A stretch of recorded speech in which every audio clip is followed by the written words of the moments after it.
The Nuclear Regulatory Commission was subjected to a string of Freedom of Information requests in the days following the crippling of the nuclear facility in Fukushima, Japan. The documents released through these requests reveal that we've been deceived about the true nature of what happened at the complex and how dire the situation is there.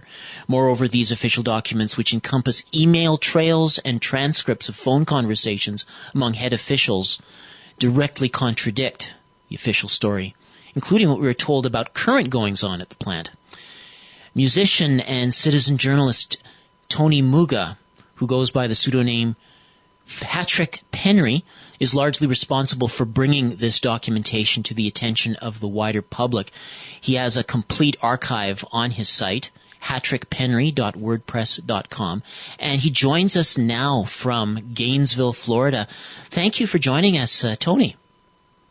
Thanks, Michael, and I appreciate the introduction there. You did a great job, and it's a pleasure and honor to be on your broadcast because as I talked to you before, I mentioned I've referred to global research numerous times in my investigations, and a number of articles there have really been pieces of the puzzle for me to help me to put together a better picture. So I can thank you guys for that, if nothing else right now.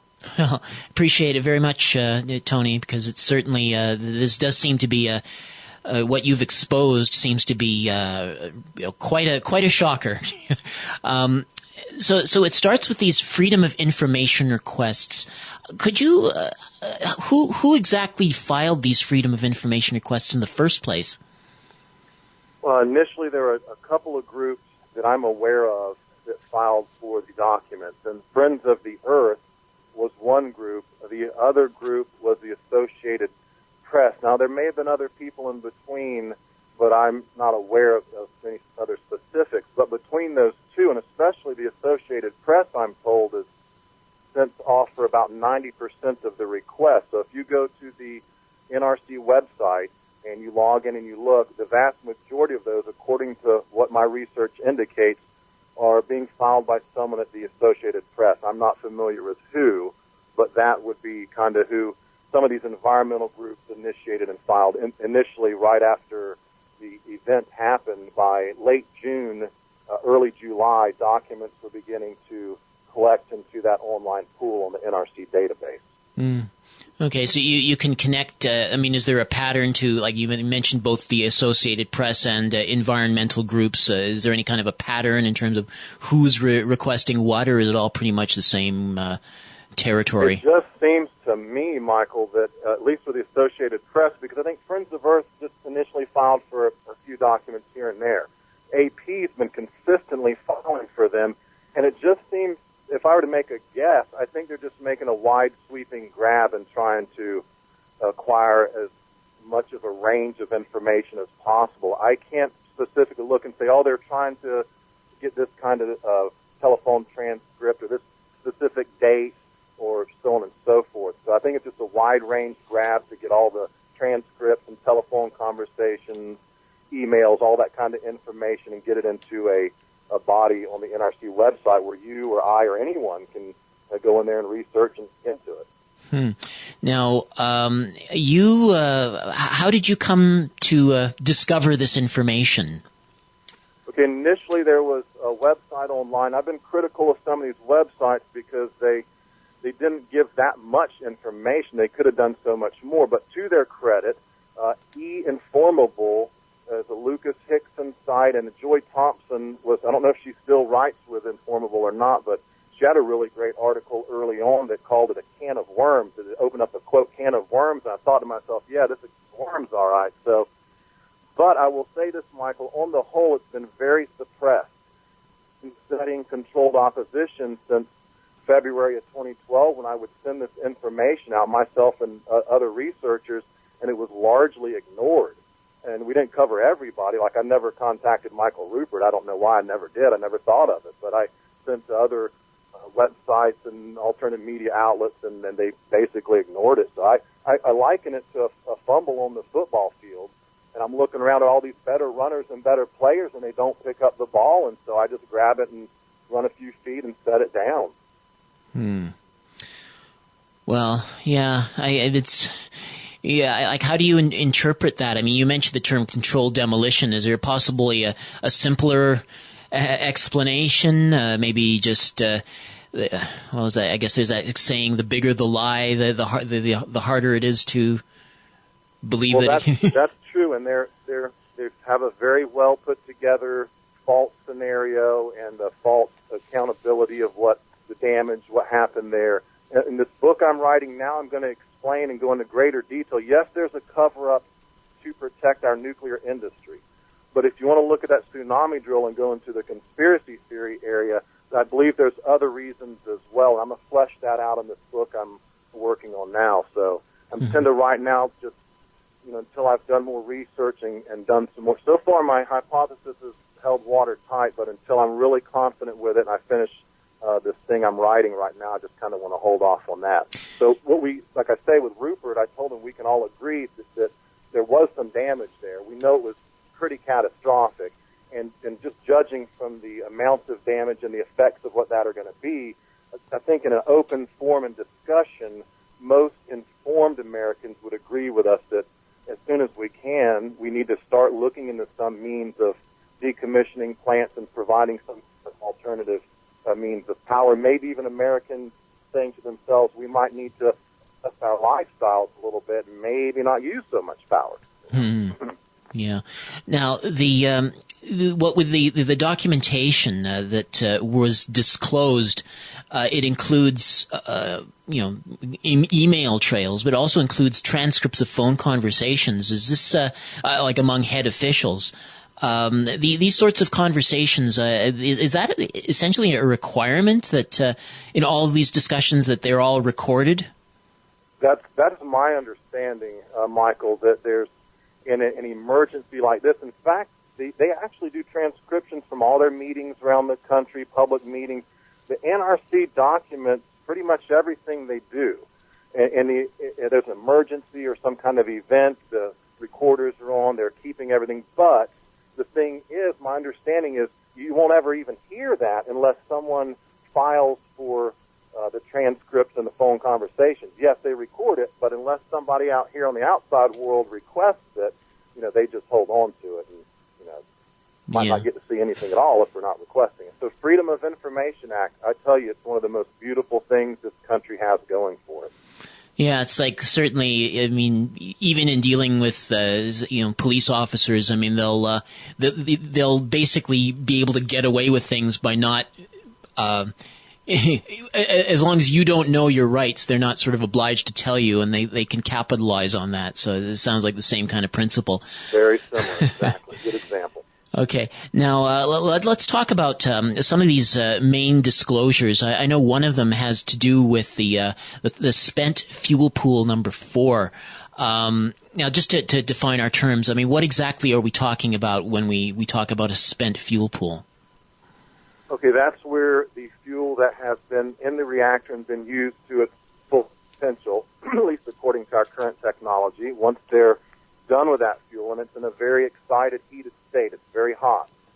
You have to put it into a temporary holding pool with a special coolant water that's circulating to keep it cool, and it has to stay there a number of years until the temperature comes down enough where they can offload it into what's called a dry cask and then store it, for long-term storage somewhere else. So that spent fuel pool is it's many meters deep. I'm not exactly certain how many meters, but these control rods are many meters long. A person can't just lift one up yourself. They have that big machine, take them in and out, as many have seen in the TEPCO videos alleging to be Unit 4. So it's simply just a temporary place to hold these heated fuel rods until they cool enough to dry cast them for permanent storage. Okay. Now, what we've been told in recent weeks, starting on the 18th, that there is a major operation to remove fuel rods from the assemblies in these spent fuel pools. to do it safely, and there's been a lot of controversy of whether or not TEPCO, Tokyo Electric Power Corporation, is competent enough to do all that, and a lot of associated commentary coming from experts like Arnie Gunderson. But what have you revealed about spent fuel pool number 4 that would seem to, contradict a lot of the current news we're hearing?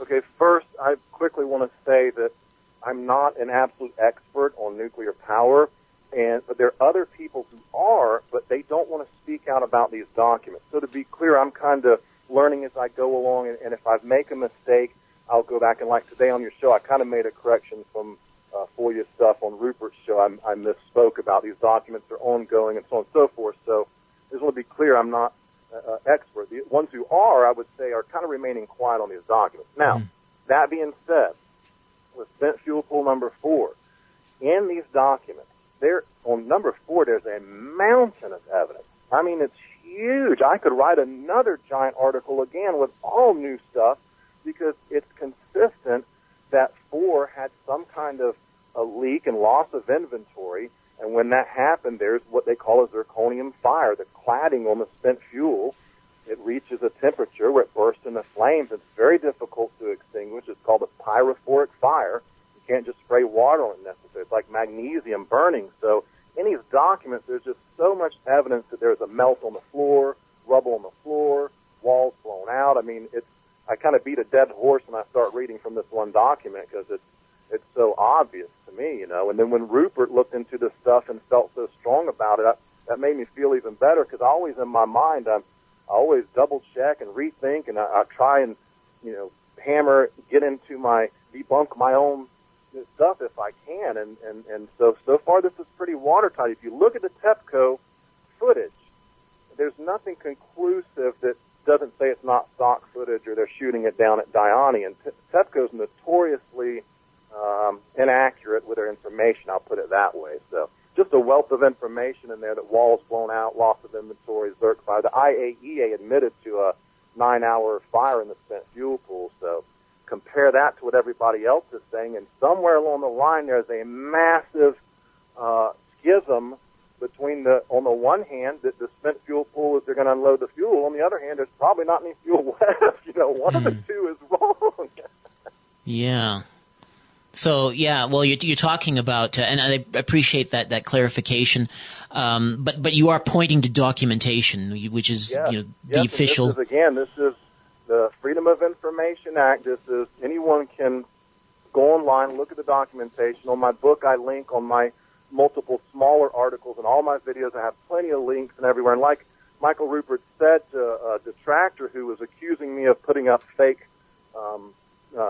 emails and stuff, if anyone were to do that, that is a major federal offense that they will definitely throw your butt in jail, your door will be kicked in, and you're gone. So it's all drawn from the NRC, Freedom of Information Act. And might I say, the information in there is so damning, and nobody needs to make anything up. Just what's already there paints an incredible picture of this grandiose, orchestrated cover-up, whatever their reasons are for doing it. And I'm working on that in my new book, is to try to give more reasons as to what's going on the global chessboard that's unfolding here. Talking about the global, what about the effects in terms of the radiation that was released, the plume, all that's gone up over Japan and towards North America? Is there anything revelatory there that needs to be brought to the public's attention in terms of what was known at the time? Well, immediately following the accident, if you read those documents, just on their own testimony alone, that they were aware there were some massive releases. I mean, they pretty much knew it was what they call a worst-case scenario. That means there's no water, no electricity, no coolant for days and days on end. I found a piece in there by Chuck Cass, who was the lead in the response team in Japan from the NRC, and he's been consistent all along that how severe the damage was early on. So even without the FOIA documents, if you study Chernobyl and read the cost and consequences study, I linked to this on my blog and website. If you read the one really legitimate study, you know that you just don't get out of one of these accidents without there being some kind of effect as far as mortality rate, heart problems, mutation, genetic defects, leukemia, that kind of thing. if I take that and I just, in my mind, think about how Fukushima is playing out and the releases from all these source terms, what they call it, each reactor or spent fuel pool that would produce radiation, it's absolutely ridiculous to assert that there would be no effect over here. Like I say, there's been a number of studies now. You can look at the Sherman-Mangano mortality index study that's been revised and updated. There's an online activist, Bobby One, who has a very excellent, very well-researched mortality index study as well. And then you have recently the thyroid study that I believe Busby, Sherman, and Mangano participated in as well. And if you look close, you can hear about cancer clusters and starfish dying and all this. I mean, it's right in our face, but I think denial is some kind of coping mechanism for a lot of people, Michael, and they're just trying to cope right now. I'm not saying it's an extinction level event. I'm not going that far because I don't know.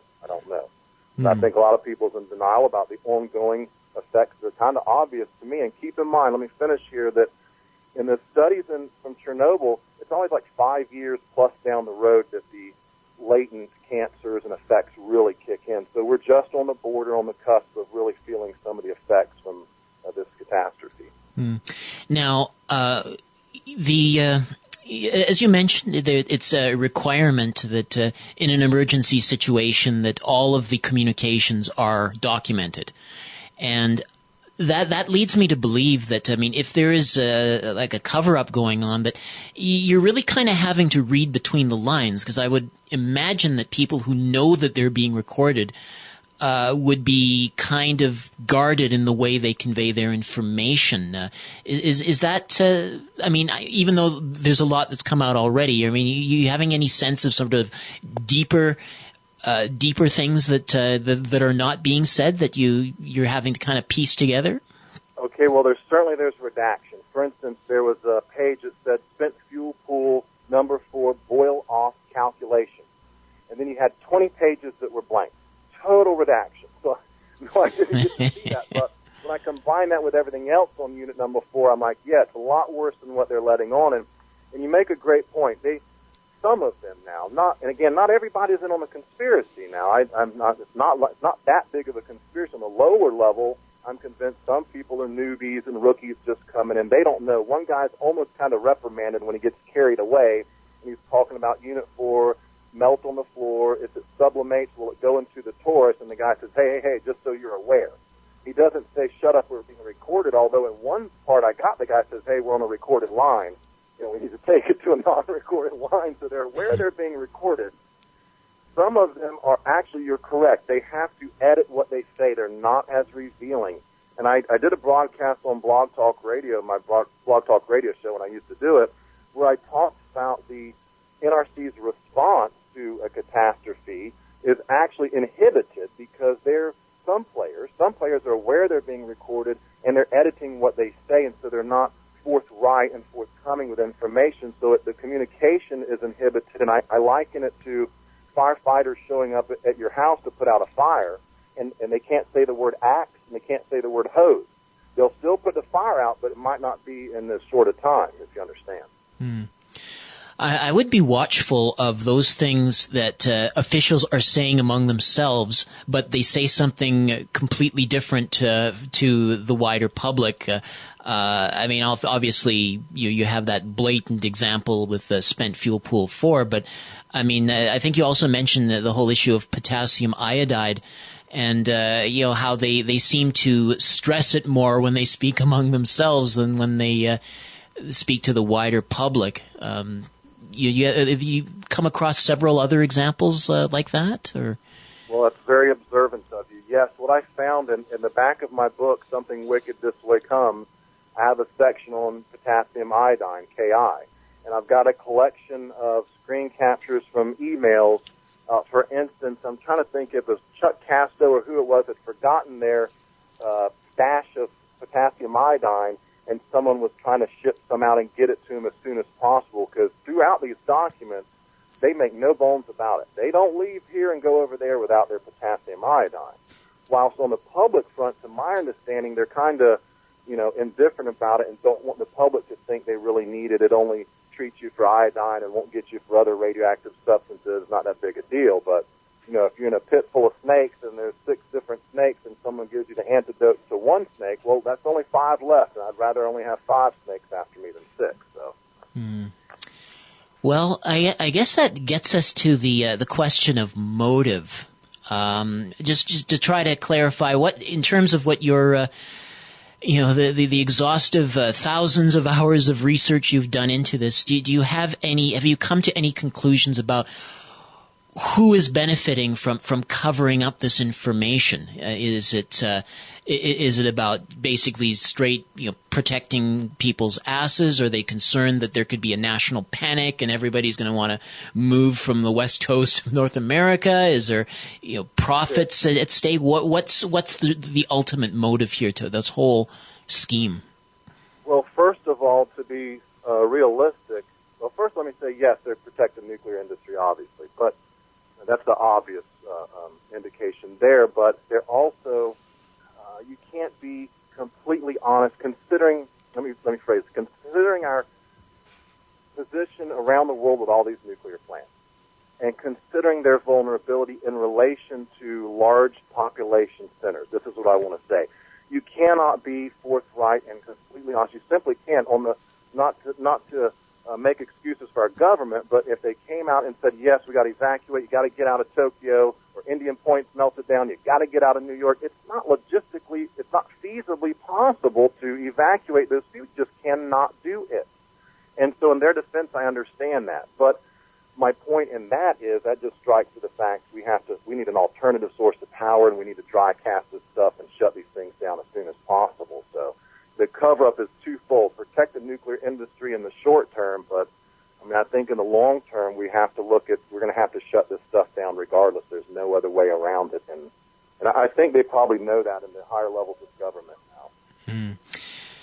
I want to go back to what we were discussing right at the outset, that the Associated Press being responsible for filing so many of these freedom of information requests in the first place, and having gone to all that trouble, and it doesn't seem like they're doing anything with it. I mean, Associated Press, that's mainstream, right? That's the biggest newswire in the world, I believe. And that's correct, but when I'm told, I don't know who it is, but I'm told there's one person down there that continues to file and put this evidence on the NRC database. So while on the one hand it's true, Associated Press is not pulling from, what I'm looking at, the worst of the worst in these documents, if anything at all. Someone down there is doing something and stockpiling for those who are willing to look into it. So it seems to me like somebody's trying to do something, while overall, yes, mainstream totally silent across the board, and alternative media until recently has been very much silent across the board. Oh, okay. So what just occurs to me as you're saying that is that they're looking to this information. They want the information, but not with the intention of disseminating it to the wider public. Correct, because you have to understand that in those higher level positions, or any position in the mainstream media, AP, ABC News, Routers, whatever have you, they have to answer to their boss. And I've looked into this extensively. There's repercussions if you do try to.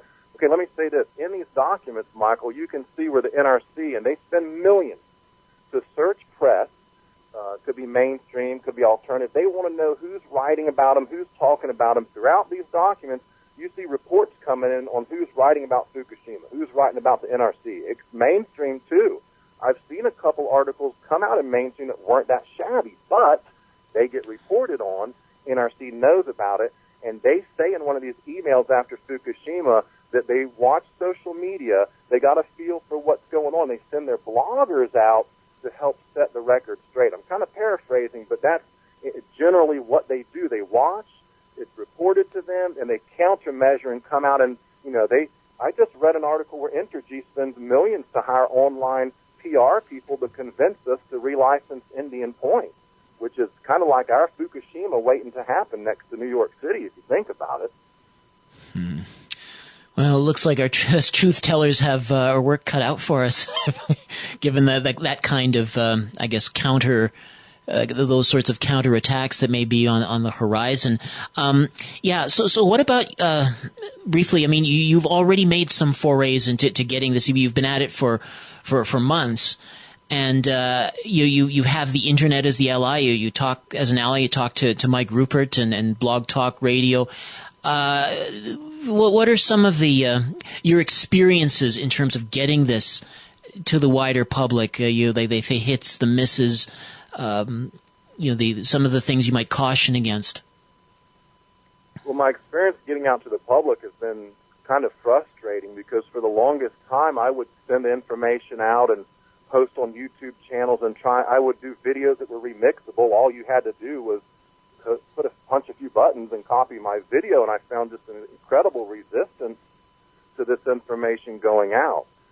And I think there's more to it, though, Michael, in the long run. I hope this piece I'm writing now is going to shed more light on this global picture, why there's such silence. And I'll just hint right now, and you guys have shown this on Global Research. I've seen some good articles on there.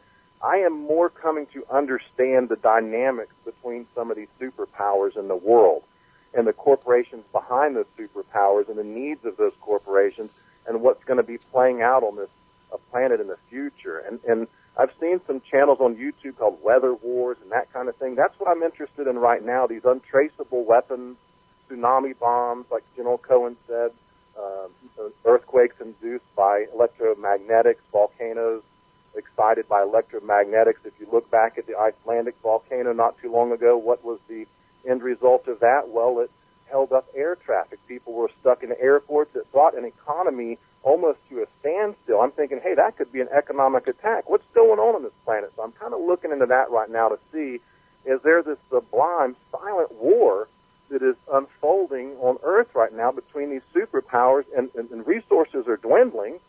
And I certainly understand that from some of Rupert's work. So, and back in the day, I took an honors class based on Jared Diamond's book called Collapse. So I went back into that book and started looking at the Mayans and some of these reasons why civilizations collapse. It's very interesting and very revealing, and hopefully my next piece is going to shed more light on that. Okay, well, Hatrick, Penry, Tony Muga, it's been a great pleasure to speak with you and to help bring your research forward. Again, your website is hatrickpenry.wordpress.com, and your book is Something Wicked This Way Comes. Is there anything else you wanted to relay to our listeners before we close?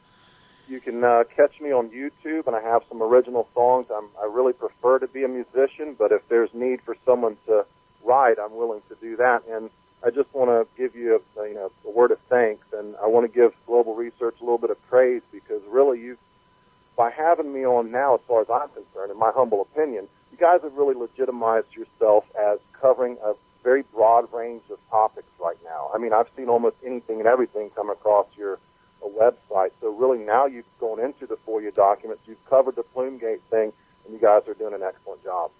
Okay. We really appreciate that, Tony, and certainly we appreciate the hard work you put into this this effort on your part. So thanks again for joining us on the Global Research News Hour. Thank you. I've been speaking with Tony Muga, otherwise known as Hatrick Penry. He has revealed a number of documents that have been put forward to the U.S. Nuclear Regulatory Commission relating to the Fukushima Daiichi nuclear disaster.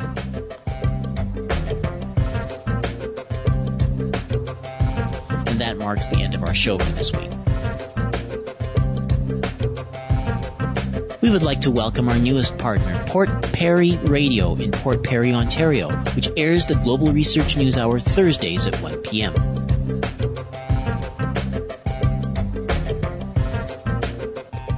You've been listening to the Global Research News Hour. You can hear our programs every week on CKUW 95.9 FM in Winnipeg and on partnering radio stations across the country. We are broadcast on the Progressive Radio Network at prn.fm. You can also download each episode from the website globalresearch.ca. To leave feedback on this program, email globalresearchnewshour@gmail.com. We need to get subscribed and get this unity stronger and beat YouTube at their own game. Okay, that's what this is about. Like I say, go to the remix button, hit the remix button. That way you'll have this video and keep up with this. Otherwise, YouTube's just going to control us, guys, and it's really bad.